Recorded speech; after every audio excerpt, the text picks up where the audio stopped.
Everyone, welcome back to the channel. আশা করছি যে যেখান থেকে আমাকে দেখছো সকলে ভালো আছো, সুস্থ আছো। তো আজকে আবারও চলে এসেছি আমাদের কর্পাস ক্রিস্টি ট্রিপের সেকেন্ড ব্লগটা নিয়ে। অ্যাকচুয়ালি তোমরা যারা আমার আগের ব্লগটা দেখেছো তারা জানো যে আমরা গতকাল রাতে অনেক দেরিতেই চেক ইন করেছিলাম। অ্যাকচুয়ালি বন্ধুরা, আমরা যে এয়ারবিএনবিটা বুক করেছিলাম যেটা মেন কর্পাস ক্রিস্টি সিটি থেকে কিন্তু একটু ডিস্টেন্সে ছিল, তো সেটা ছিল সাউথ প্যাদ্রেতে। আর তোমরা এখন যে ভিউটা দেখছো এটা অ্যাকচুয়ালি নেক্সট ডে মর্নিংয়ে উঠে সকাল সকাল আমি একটু ভিডিওটা শ্যুট করেছিলাম তোমাদের সঙ্গে শেয়ার করবো বলে। আর অ্যাকচুয়ালি লোকেশানটা এতটাই সুন্দর ছিল যে তোমাদের সঙ্গে শেয়ার না করে পারলাম না। লোকেশানটাও যেমন সুন্দর ছিল আর ওয়েদারটাও ছিল সেই রকমই সুন্দর। তো আমরা যেহেতু তিনটে ফ্যামিলি মিলে গিয়েছিলাম, অ্যাকচুয়ালি আমাদের সঙ্গে আমাদের আরও দুটো ফ্রেন্ডরা গিয়েছিল আর কি, তাদের ফ্যামিলি নিয়ে। তো সেজন্য আমরা ঠিক করেছিলাম যে আমরা একটা এয়ারবিএনবি বুক করব এবং যেখানে আমরা রিল্যাক্স করে থাকতে পারবো আর কি। আর আমাদের এই এয়ারবিএনবির একটা ছোট্ট ট্যুরই আজকের ভিডিওটাতে তোমাদের সঙ্গে শেয়ার করব। তো মেইন ডোর থেকে ঢুকেই ছিল ফার্স্টেই কিচেন এরিয়াটা। অ্যাকচুয়ালি কিচেন এরিয়াটা ছিল যথেষ্ট স্পেশিয়াস আর এখানে সমস্ত কিছু ছিল।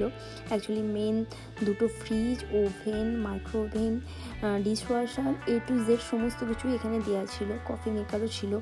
আর কিচেনের মানে কুকিং করার জন্য যে বেসিক জিনিসগুলো লাগে সেগুলো কিন্তু এখানে দেওয়া থাকে আর কি।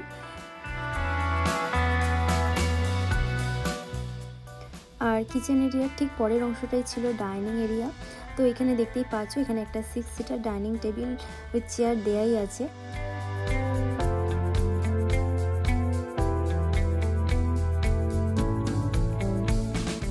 আর এই ডাইনিং এরিয়ার ঠিক পরের অংশটাই হচ্ছে লিভিং এরিয়া।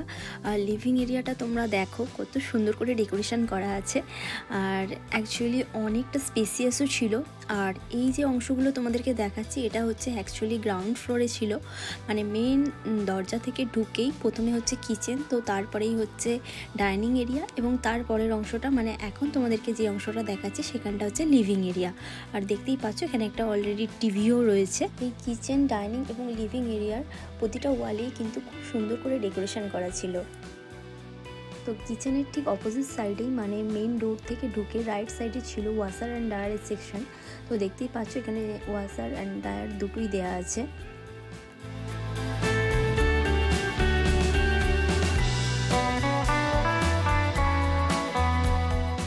লিভিং এরিয়ার একদম কর্নারে ছিল স্টেয়ারটা। অ্যাকচুয়ালি আমাদের মেন বেডরুমগুলো উপরে ছিল, তো অ্যাকচুয়ালি এই স্টেয়ার দিয়ে ওঠার পরেই একটা ছোট্ট মতো সিটিং জোন ছিল। তো সেখানে একটা দেখতেই পাচ্ছ একটা টিভি দেওয়া আছে এবং এখানে একটা সোফাও ছিল। তো আমরা এখানে অনেকক্ষণ বসে আড্ডাও দিতে পারছিলাম। আর মেন তিনটে বেডরুম ছিল, সেগুলো ছিল ওপরে, তার মধ্যে দুটো বেডরুমের সঙ্গে অ্যাটাচ বাথরুমও ছিল। তো চলো বেডরুমগুলো তোমাদেরকে একটু দেখাই।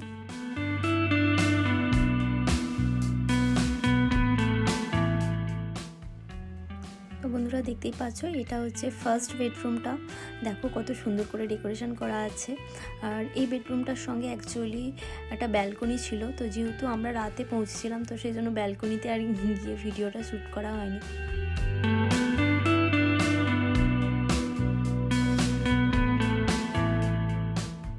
আর এই বেডরুমটার সঙ্গে অ্যাটাচ বাথরুমও ছিল।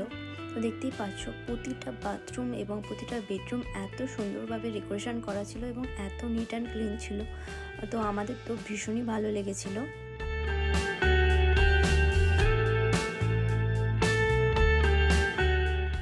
আর এটা ছিল সেকেন্ড বেডরুম। অ্যাকচুয়ালি রাজ ডোডোকে নিয়ে এই বেডরুমে ঢুকে গিয়েছিল বলে আমি আর এই বেডরুমটা শ্যুট করিনি।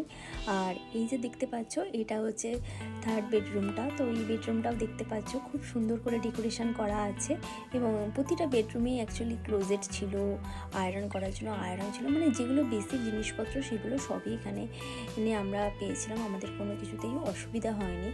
আর ভীষণ সুন্দর করে ডেকোরেশন করা ছিল এবং প্রত্যেকটা বেডরুমে আলাদা আলাদা করে টিভিও ছিল।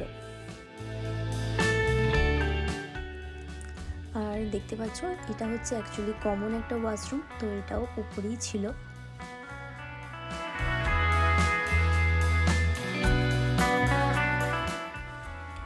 আর এই যে অংশটা দেখতে পাচ্ছ বন্ধুরা এটা হলো সুইমিং পুল এরিয়াটা। তো এই সুইমিং পুল এরিয়াটাও ভীষণ সুন্দর ছিল। আর ঠিক এই পুল এরিয়ার পাশেই বসার জন্য সিটিং জোনও ছিল। তো যদিও আমরা এখানে খুব বেশি টাইম স্পেন্ড করতে পারিনি। তো যাই হোক, আজকের ব্লগটা তাহলে এখানেই শেষ করলাম। আবার দেখা হবে নেক্সট একটা ব্লগে। ততক্ষণের জন্য সকলে ভালো থেকো, সাথে থেকো।